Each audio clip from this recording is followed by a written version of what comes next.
It's a fight to be top dog in Madison Square Garden. Plus, love doesn't cost a thing, but shelling out for Valentine's Day will likely set you back. But first, it's a game of musical chairs in the race to fill North Dakota Senate seats. This is West Dakota Fox News at 9 with Molly Martinez and meteorologist Henry Blakes. Your first news of the night starts right now on West Dakota Fox News at 9. Good evening, I'm Molly Martinez. Representative Kevin Cramer has already made it clear he will not run for U.S. Senate. But one Republican candidate, Gary Emmeneth, seems pretty convinced Cramer's going to do so. So much so that Emmeneth announced today he's dropping out of the race. In a letter to supporters, Emmeneth said, "Congressman Cramer was my first choice to take on Senator Heidi Heitkamp. Given his decision to enter the race, I find myself unwilling to take on a popular incumbent." Emmeneth told the Associated Press he's spoken to Cramer several times in the last week, and he expects him to run. However, Cramer is staying tight-lipped. Tom Campbell and Paul Schaffner say they're still in the race. They're all trying to unseat Senator Heidi Heitkamp, who was busy today on Capitol Hill. She and a group of senators are asking the Appropriations Committee to respect marijuana policies enacted by individual states when finalizing budgets for next year. The 10th Amendment allows states to regulate public health and safety, and the federal government should only get involved when it's absolutely necessary to facilitate interstate commerce and for national security reasons. Guess what? This is not that area. 29 states, including North Dakota, have legalized medical marijuana, and 9 states have approved recreational use. Let's throw it over now to meteorologist Henry Blakes for a look at our forecast. Thank you, Henry. Happening now, a trial is underway in Dickinson for 2 people accused of homicide at a Bowman motel. The crime happened in August of 2016. 23-year-old Chase Swanson and 27-year-old Madison West are charged with conspiracy to commit murder in the death of 23-year-old Nicholas Johnson. The trial is expected to last into next week. Both suspects face life in prison if convicted. A Brazilian woman will spend the next 3 years in prison for involuntary manslaughter. Prosecutors say 24-year-old Bruna de Paula Cardozo was drunk and speeding when she hit a sign and crashed into a tree in Partial, killing her passenger. It happened in September of 2016. A Gladstone rancher is accused of animal cruelty, and he'll go to trial at the end of the month. Gary Dassinger is charged with 4 counts of animal cruelty and 6 counts of animal neglect. Police tried to seize more than 100 animals, but the court granted an injunction stopping the seizure. Dassinger says the case has taken a personal toll. There's people that I thought were my friends that believe what they read in the newspaper. There's been some effect on my business, and it tears me up to know that people think that I abuse my animals, and that's just terrible. If convicted, Dassinger could get up to 15 years in prison. A Dunseith man accused of attacking a Rolette County deputy last February has pleaded guilty, according to the clerk court office. Investigators say 33-year-old Michael Marion struck the deputy with brass knuckles during a traffic stop. He's also accused of firing the deputy's gun during a struggle with the officer. The state agreed to lower an attempted murder charge to aggravated assault of a police officer and tossed out the misdemeanor charges. Marion will be sentenced in April. On the energy front, the Bureau of Land Management is proposing changes to its methane waste prevention rule. The agency says they reviewed the existing state and federal regulations and found considerable overlap. Senator Hoeven weighing in, saying North Dakota has clearly demonstrated that state-led regulations can deliver good environmental stewardship without imposing unnecessary costs. Congressman Kevin Cramer says he hopes it addresses North Dakota's issue, quote, "as we have expressed both interior and to the federal courts. Methane is a commodity, and facilitating its economical transfer to the market is the solution." And Senator Heidi Heitkamp says that she called on the Interior Department to revise this rule so it works better for North Dakota landowners, industry, and tribes. And a major lawsuit out of the Standing Rock Sioux tribe. Yesterday, they announced they're taking on 24 pharmaceutical companies, and they're taking them to court. The tribe says because of prescription opioids, child welfare addiction therapy costs have skyrocketed. The tribe is seeking damages and compensation for past and future costs related to the opioid crisis. And 2 tribes in South Dakota are challenging Pennington County's procedures in child endangerment cases. The Oglala and Rosebud Sioux tribes claim that the county is violating the Indian Child Welfare Act. They say by conducting initial hearings in child endangerment cases that deny parents the right to an attorney, they create a lopsided process to ensure that the state always wins. McLean County is now arming their sheriff's deputies with Narcan. Sheriff J.R. Kurzman says First District Health supplied the department with 2 weeks ago with 20 boxes of Narcan, which can reverse the effects of opioid overdose. Kurzman says they've already had to use one of those doses. Well, Bismarck has earned a top spot on a list by the American Lung Association. Capital City is number 4 for the 25 cleanest U.S. cities for year-round particle pollution. But some of the new high tech could change how those measurements are read. It's called a T640, and it measures particulate matter. If the new technology works well, they say they'll install 9 more of these across the state. Our older instruments are showing their age, so we're looking to replace them, and we're hoping that this thing performs and they get kind of some of the bugs worked out of it, that we can replace the rest of our samplers across the state.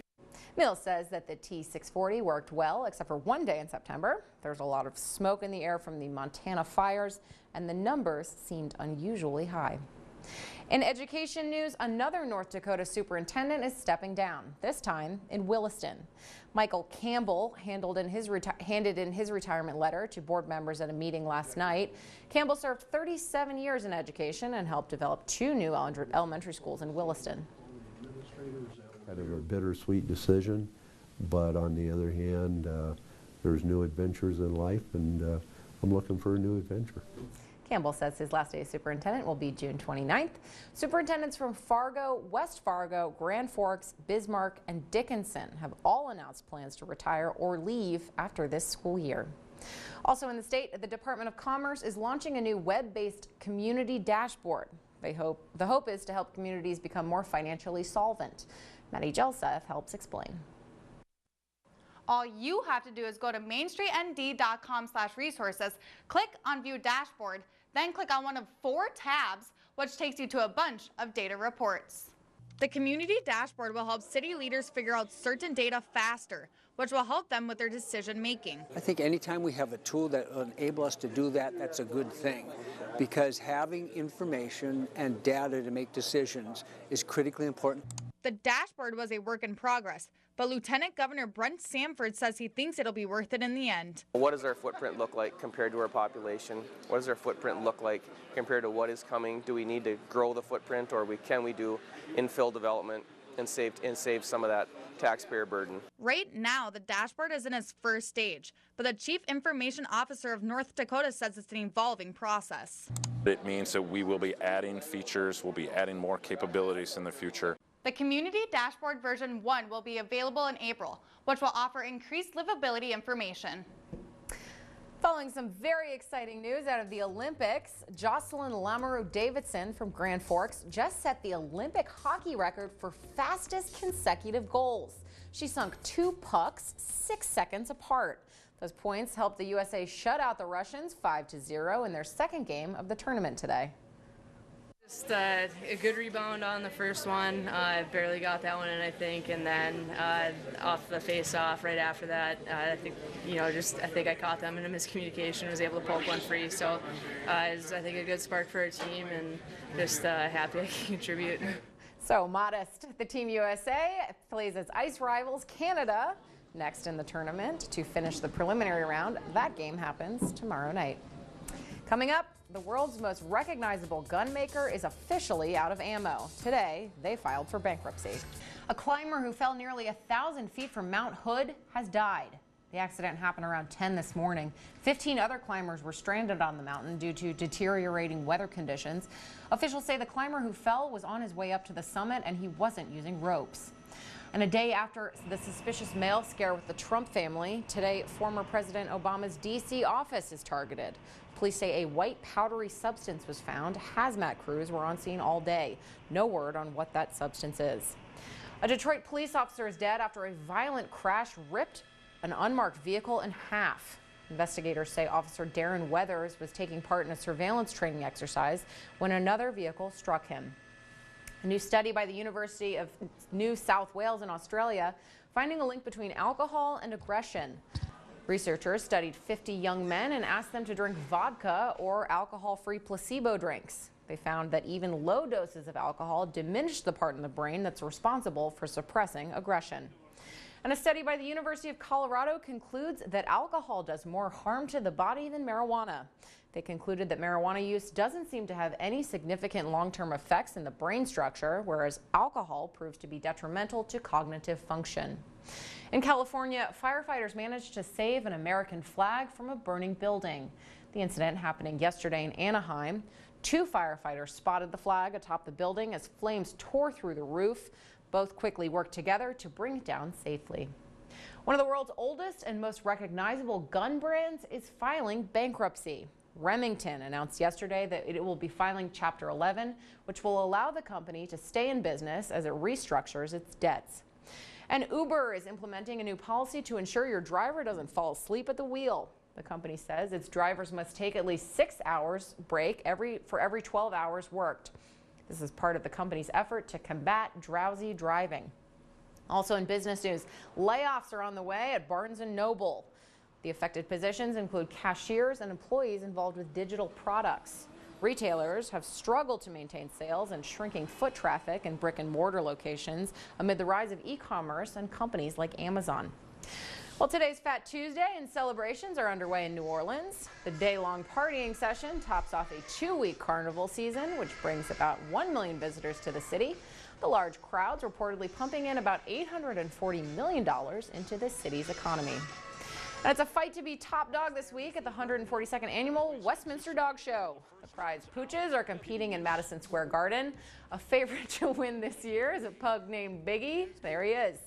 And from Westminster Dogs to Westminster Abbey, England's Queen Elizabeth issuing a ruling banning plastic straws and bottles from the royal estates.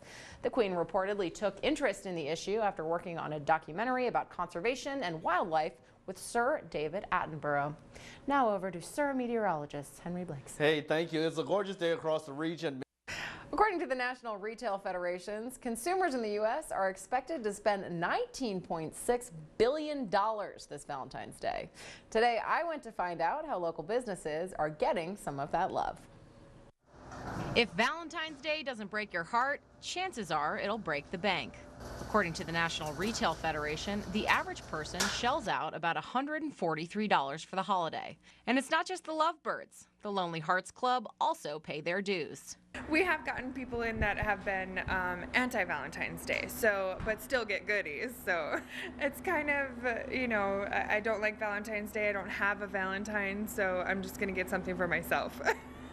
Cake Dreams owner Jessica Miller says this week hasn't been a piece of cake.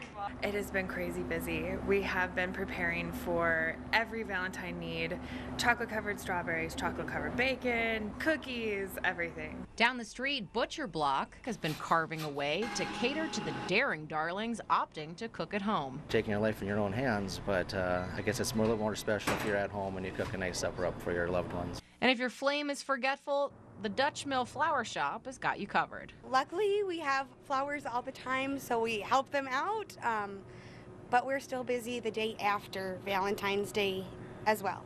No matter how you Cupid shuffle it, Valentine's Day is a big boost for Bizman business. Well, you should shop local because obviously it's fresh and you're helping your local businesses out. If you're buying online or anywhere else, it does take away from us. We do so much on Valentine's week and Valentine's Day. It's more than 10 times on a normal day. However you spend the day, dollars spent locally help spread the love year-round. A pair of steaks at Butcher Block will run you about $20, and a dozen roses from Dutch Mill Florist cost $79.50. They also have cash and carry deals on flowers. And you don't have to spend a lot of money this year to spread the Valentine's Day cheer. A school in Minot is making sure veterans are also feeling the love. Megan Von Barron has the story. Mrs. Larson's digital tech students took a break from learning how to type to make Valentine cards for veterans. I was pretty excited that we get to share our words to the veterans. Piper Lessman Hansen has a grandpa who served our country. You don't always have to go out and clean up the environment to help people and things. You can just simply write a card, and that can make people shine brighter. Lauren Hedrick, a veteran himself, headed to the school to receive the cards. Very inspiring. I'm so grateful that they do know these things and they have a teacher that educates them to this sort of thing. In Minot for West Dakota Fox News at 9, I'm Megan Von Barron. File this one under Dream Job. You can now get paid to taste chocolate and cocoa drinks. The company behind Oreo cookies and Cadbury snacks is hiring. The job advertisement says to apply, you'll need to have taste buds for detection and a passion for confectionery. Not a bad job, Henry. Yeah, not at all. We're talking about waking up to temperatures in the 20s for your morning, and then after that, yeah, Valentine's Day temperatures are going to rise to near 40 degrees. Don't be fooled because this is only a one-day thing, but the good thing is that, hey, at least it's happening on Valentine's Day. At least during, let's say, the late afternoon, early evening hours, snow chances will be coming into play across the north near the international border and pushing south. But for the Minot and Williston areas, it looks like your forecast is going to be good, at least until that system pushes through. Otherwise, it's cold again on Thursday. That's why I was saying it's a short little warm up, but then we're back above freezing by the weekend, and then once again back below freezing by then. Typical roller coaster weather, but eventually things have to settle down. Hey, we'll take it. Yes. And we'll see you tomorrow. Happy Valentine's Day.